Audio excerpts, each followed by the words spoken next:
الحمد لله العليم الحكيم والصلاة والسلام على رسوله الملاحم والكريم أما بعد فأعوذ بالله من الشيطان الرجيم بسم الله الرحمن الرحيم وقضى ربك ألا تعبدوا إلا إياه وبالوالدين إحسانا وقال النبي صلى الله عليه وسلم هما جنتك ونارك নিখিল জগতের সেরা সম্পদ বাবা আর জননী। কেউ করেন তাদের কদর, কেউ আবার চেনে নেই। জননীর পদতলে রেখেছেন মালিক স্বর্গ দেন, বাবা হলো জান্নাতের দ্বার, হাদিস তাহার প্রমাণ। ইয়া রব্বি সাল্লি ওয়া সাল্লিম দাইমান আবাদা আলা হাবিবিকা খায়রিল খালকি কুল্লিহিম। অসংখ্য প্রশংসা ও গুণতর্পণ ওয়াসিম কৃপাময় ও প্রজ্ঞাময় সুমহান প্রভুরই জন্য, যিনি আমাদেরকে বাবা মামা নামে সর্বোত্তম নিয়ামত দিয়ে ধন্য করেছেন। অনন্তর দরুদ ও সালামের ওপর করি দয়ালু নবী মুহাম্মদ সাল্লাল্লাহু আলাইহি সাল্লামের প্রতি, যিনি অনাথ হয়েও শিখিয়ে দিলেন মা বাবা সম্মান ও কদরবাণী। আজকে মঞ্চে যিনি সভাপতির আসনে আসীন হয়েছেন, প্রকৃতপক্ষে তিনি সম্মানের মুকুট, প্রেমের পাত্র। আর যে সকল দর্শকবিন্দু আগমন করেছেন দর্শনার্থে, অবশ্যই তারা ধন্য। আমি সকল মহামানবকে সাধুবাদ জ্ঞাপন করে মায়ার খনি মা বাবার সংক্রান্তে নীতি দীর্ঘ আলোচনা করব ইনশাআল্লাহু তাআলা।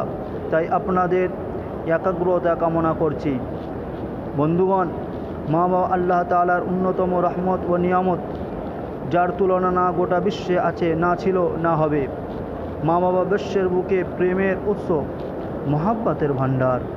যারা নিজের সন্তানকে স্বীয় জান থেকে বেশি ভালোবাসেন, মহাব্বত করেন, যিনি ছেলে মেয়ের সুখ শান্তির জন্য তাদের সমস্ত চেষ্টা ব্যয় করেন, বরণ করে নেন সকল ত্যাগ তিতিক্ষা, সহ্য করে নেন সকল দুঃখ কষ্ট। শুধু তারা দেখতে চান সন্তানের সুখ, কামনা করে তাদের আরাম আয়েশ ও শান্তির জীবন। তাই কবি বলেন, এমন কল্যাণকামী নাই গো গোটা ধারায় আর, এমন কল্যাণকামী নাই গো ভাই গোটা ধারায় আর, নিজ কষ্ট করে সন্তানের মুখে তুলে দেন আহার। মানব ভাই পবিত্র কালামুল্লাহ নিজের ইবাদতের আদেশের সাথে সাথে মা বাবার সাথে উত্তম চরণ করতে আদেশ করেছেন, হুকুম দিয়েছেন তাদের সাথে ভালো ব্যবহার করতে। যেমন মহান আল্লাহ রব্বুল আলামিন সূরা বানী ইসরাঈল 23 নম্বর আয়াতে বলেন, ওয়াকাদা রব্বুকা আল্লা তা'বুদু ইল্লা ইয়্যাহু ওয়া বিল ওয়ালিদাইনি ইহসানা। তোমাদের প্রভু তোমাদেরকে আদেশ করেন শুধুমাত্র তারই বান্দেগি উপাসনা আরাধনা করতে এবং করতে মা বাবার সঙ্গে উত্তম আচরণ। ইম্মা ইয়াবলুগান্না ইনদাকাল কিবারা আহাদুহুমা আও কিলাহুমা ফালা তাকুল লাহুমা উফফি ওয়ালা তানহারহুমা। যদি তোমাদের বর্তমানে মা বাবা জীবিত থাকে, নতুবা এদের মাঝে কেউ জীবিত অবস্থায় থাকে, তবে তাদেরকে উফটুকু বা আহ শব্দ বলো না, আর দিবে না তাদেরকে ধমক, আর বিরত থাকবে তাদেরকে ভীতি প্রদর্শন করা থেকে। অকুল্লাহুমা কওলান কারীমা, বরং তাদের সাথে নম্র ও ভদ্রভাবে কথা বলবে। আর তাদের জন্য মহান আল্লাহ তাআলা দরবারে প্রার্থনা করবে, রব্বিরহামহুমা কামা রব্বায়ানি সগীরা। ওগো আমার প্রতিপালক, আমার পিতামাতার উপর কৃপা করুন, যে যেমন তারা আমাকে বাল্যকালে লালন পালন করেছেন, ঠিক এমনই ভাবে মহান আল্লাহ তাআলা সূরা নিসা 34 নম্বর আয়াতে বলেন, ওয়াবিল ওয়ালিদাইনি ইহসানা, মা বাবার সাথে ভালো ব্যবহার করো, জনক জননীর সহিত উত্তম ও সৎ ব্যবহার করো। প্রিয় ভাইরা, স্মরণ করুন সেই সময়ের কথা যখন আমরা মায়ের পেটে ছিলাম, কত কষ্ট দিতাম মা জননীকে। মা আমার জন্য সারা রাত ঘুমাতে পারেনি, না ভালোভাবে খেতে পেরেছেন, না ভালো করে আরাম করতে পারতেন। জ্ঞানমন শতবর্গ, তারপর মা জননী আমাকে পৃথিবীর চেহারা দেখানোর জন্য কতই না কষ্ট করেছেন।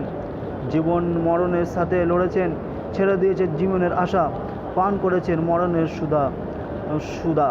প্রিয় জননীর হাজার হাজার কষ্টের পরে দেখতে পেলাম আমরা জগতের মুখ, আর ভোগ করতে পারলাম ধরার সুখ শান্তি। কবি বলেন, মরণের সাথে লড়ে জননী সন্তানকে দেখান ধরার মুখ। সেই জননীকে কেমন করে সন্তান দোষ রে তোর কষ্ট দুঃখ। প্রিয় বন্ধুরা, আমাদের বাল্যকালের কয়েকটি বৎসর মা জননী নিজের খুন ও রক্তকে দুধের রূপে পান করিয়ে শরীরের হাড় কোষ বৃদ্ধি হতে সাহায্য করেছেন। সকল আপত্তি অভিযোগ পূর্ণ করেছেন সমস্ত আশা ও চাওয়া। এক কথায় আমাদের মা বাবা অসংখ্য দুঃখ কষ্ট বরণ করে নিতেন আমাদের সুখ শান্তি ও আরামের জন্য। সেই মা বাবাকে গালি দেওয়া, মহাব্বত না করা, ভালো ব্যবহার না করা কত বড় পাপ, কত ঘৃণিত কর্ম তা পাগলেও বোঝে। যার সামান্য বিবেক আছে সে কখনো এই ঘৃণিত কাম করার সাহস পাবে না, বাধা দিবে তার অন্তরের আত্মা।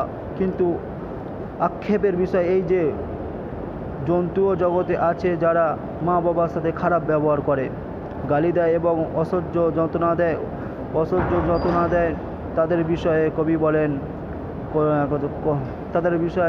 কবি বলেন করলানা এদের কর্নারে এদের কদর করলানা ভাই। বন্ধুগণ কিন্তু মা বাবা কখনো চায় না সন্তানের দুঃখ কষ্ট, চায় না কদাপিও সন্তান সন্ততিকে দূরে ফেলে রাখতে, আর কসমিল কালেও তাদের অমঙ্গল কামনা করে না। সন্তানরা যতই কষ্ট দিক, যতই যন্ত্রণা দিক, মা বাবা সদা তাদের জন্য দোয়া করেন, আশীর্বাদ দেন। মন আল্লাহ রব্বুল আলমিনের দরবারে তাদের জন্য কেঁদে কেঁদে প্রার্থনা করেন। সন্তানরা যদি মা বাবাকে ভুলে যায়, কিন্তু মা বাবা তাদেরকে এক পলকের কারণেও ভুলে যান না আর বদদুয়া দেন না। সন্তান সন্ততি হাজার কষ্ট দিল, হাজার অসৎ ব্যবহার করলো, কিন্তু ছেলে মেয়েদের জেনে রাখা দরকার যে মা বাবা কোনোদিন তাদের জন্য অমঙ্গল চায় না। এই ব্যাপারে বিশ্বনবী সাল্লাল্লাহু আলাইহি সাল্লাম বলেন, তিরমিজি শরীফের হাদিস, রিদাল রব্বি ফি রিদাল ওয়ালিদি ও সাখাতুর রব্বি ফি সাখাতিল ওয়ালিদি। মহান আল্লাহ তাআলা সন্তুষ্ট বাবার সন্তুষ্টের উপর নির্ভর, আর মহান আল্লাহর অসন্তুষ্ট বাবার অসন্তুষ্টের উপর নির্ভর। মা সম্পর্কে বিশ্বনবী সাল্লাল্লাহু আলাইহি সাল্লাম পবিত্র বাণী, যা হযরত আবু হুরায়রা রাদিয়াল্লাহু তাআলা আনহু থেকে বর্ণিত, قال رجل يا رسول الله من أحق الناس بحسن الصحبة قال عليه الصلاة والسلام أمك ثم أمك ثم أمك ثم أبوك ثم أدناك أدناك রাওয়াহু মুসলিম। এক সাহাবী কৃপার নবী সাল্লাল্লাহু আলাইহি সাল্লামকে বলেন, হে আল্লাহর রাসূল, সকল মানববিদদের মাঝে সবথেকে উত্তম ব্যবহারের অধিকারীকে? প্রিয় নবী সাল্লাল্লাহু আলাইহি সাল্লাম বলেন, তিনবার বলেন, তোমার মা, তোমার জননী, তোমার মাতা, তারপর মানবের কথা বলেন। অন্য স্থানে মা বাবা সম্পর্কে করুণার নবী, প্রেমের ছবি হযরত মুহাম্মদ সাল্লাল্লাহু আলাইহি সাল্লাম ঘোষণা করেন, যা বিখ্যাত সাহাবী হযরত আবু উমার রাদিয়াল্লাহু তাআলা আনহু থেকে বর্ণিত। আন্না রাজুলান ক্বালা ইয়া রাসূলুল্লাহ মা হাক্কুল ওয়ালিদাইনি আলা ওয়ালাদিহিমা ক্বালা আলাইহিস সালাতু ওয়াস সালাম হুমা জান্নাতুকা ওয়া নারুকা। কোনো সাহাবী প্রিয় নবী সাল্লাল্লাহু আলাইহি সাল্লামকে জিজ্ঞাসা করেন, আল্লাহর রাসূল, যে সন্তানের উপর পিতামাতার হক কী? কৃপার নবী বলেন, মা বাবা তোমার জান্নাত ও জাহান্নাম, অর্থাৎ তাদের খুশি করলে জান্নাত আর নারাজ করলে জাহান্নাম। প্রিয় বন্ধুরা, এখন আমরাই বিচার করি যে তাদেরকে খুশি করে জান্নাত অর্জন করব, নাকি তাদেরকে নারাজ করে জাহান্নামে ইন্ধন হব। প্রিয় বন্ধুরা, এমন মা বাবাকে কেমনভাবে কষ্ট দিই, তোমাদের অন্তরে কি একটু মায়া লাগে না? দাগ কাটে না? রেখাপাত করে না? যে মা বাবা তোমাদের সুখ শান্তির জন্য নিজের আরাম আয়েশ মাটির সাথে বিলীন করে দিতেন, সন্তানের লালন পালন নিজের সারাটি জীবন ব্যয় করতেন, সন্তানের মুখে হাসি ফোটানোর জন্য নিজের কষ্টের সাগরে সাঁতার কাটতেন, আর সন্তান সন্ততিকে কষ্ট পেতে দিতেন না। হে বিশ্বের মানবেরা, মা বাবার কদর করো, সম্মান করো এবং ভালোবাসো। এই নিয়ামত যখন ফুরিয়ে যাবে, তখন হাজার কন্দন করলেও ফিরে পাবে না, আসবে না ফিরে প্রেমের মাতা পিতা, দেখতে পাবে না মা বাবার চন্দ্রমুখ। তাই আমি সকল সন্তান সন্ততিকে ও সাথীবৃন্দকে কাকুতি মিনতি করে বলছি, এমন দয়ালু জননী ও বাবাকে কষ্ট দিও না, তাদের অবাধ্য হয়েও না, তাদের আদেশ পালনে নিজের জীবন উৎসর্গ করো। তারপর দেখবে উভয় জগতের শান্তি ও সফলতা ভবন। এখন আমি মা বাবা সংক্রান্তে আর কিছু বলতে চাই না। এই ছন্দের মাধ্যমে আমার বক্তব্য সংক্ষিপ্ত করছি। করো সেবা মা বাবার থাকিতে জীবনে, নতুবা আক্ষেপ করবে সারাটি জীবনে। পারবে না তো ফিরে আর জনক জননী, তার জন্য কাঁদবে সদা জীবন।